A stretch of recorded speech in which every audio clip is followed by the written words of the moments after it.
পবিত্র কোরআনে দেখা যায় আল্লাহ একবার একটি বস্তুর নামে শপথ করে কথা বলেছেন, কোথাও দুবার আবার কোথাও তিনবার শপথ করে গুরুত্বপূর্ণ কোনো কিছু বলেছেন। কিন্তু কোরআনের এমন একটি জায়গা রয়েছে যেখানে আল্লাহ তাআলা 7টি বস্তুর নামে টানা 7 বার শপথ করে একটি গুরুত্বপূর্ণ কথা বলেছেন।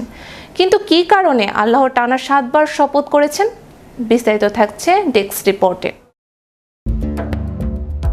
পবিত্র কোরআনে দেখা যায় আল্লাহ একবার একটি বস্তুর নামে শপথ করে কথা বলেছেন, কোথাও দুবার আবার কোথাও তিনবার শপথ করে গুরুত্বপূর্ণ কোনো কিছু বলেছেন।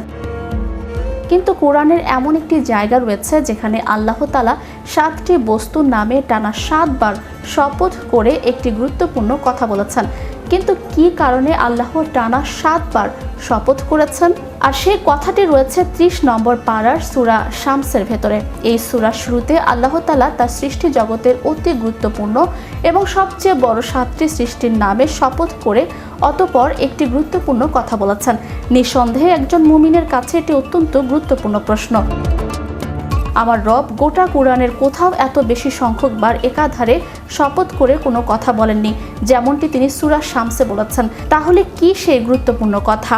আল্লাহ তাআলা সূরা শামসের শুরুতেই ইরশাদ করেছেন, শপথ সূর্যের এবং তার কিরণের, শপথ চাঁদের যখন তা সূর্যের পর আবির্ভূত হয়, শপথ দিনের যখন সে সূর্যকে প্রকাশ করে, শপথ রাতের যখন সে সূর্যকে আচ্ছাদিত করে, শপথ আসমানের এবং যিনি তা নির্মাণ করেছেন, তার শপথ জমিনের এবং যিনি তা বিস্তৃত করেছেন, এবং সর্বশেষ 7 নম্বর শপথ করেছেন শপথ নফসের এবং যিনি তাকে সুবিন্যস্ত করেছেন, তার অতঃপর তাকে ভালো মন্দ উভয় বিষয়ে জ্ঞান দান করেছেন।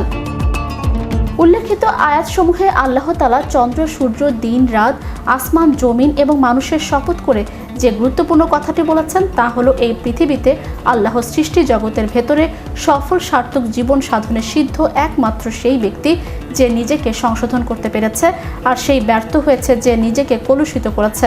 অর্থাৎ আত্মশুদ্ধির মাধ্যমে যে ব্যক্তি নিজের সমস্ত ভুল থেকে মুক্ত হয়ে খাঁটি মানুষের রূপ নিল সেই সফল, আর যে ব্যক্তি তার ভুল ত্রুটি সঙ্গে নিয়েই জীবন পার করলেও নিজেকে সংশোধন করতে পারল না সে দুনিয়া ও আখিরাতে ক্ষতিগ্রস্ত।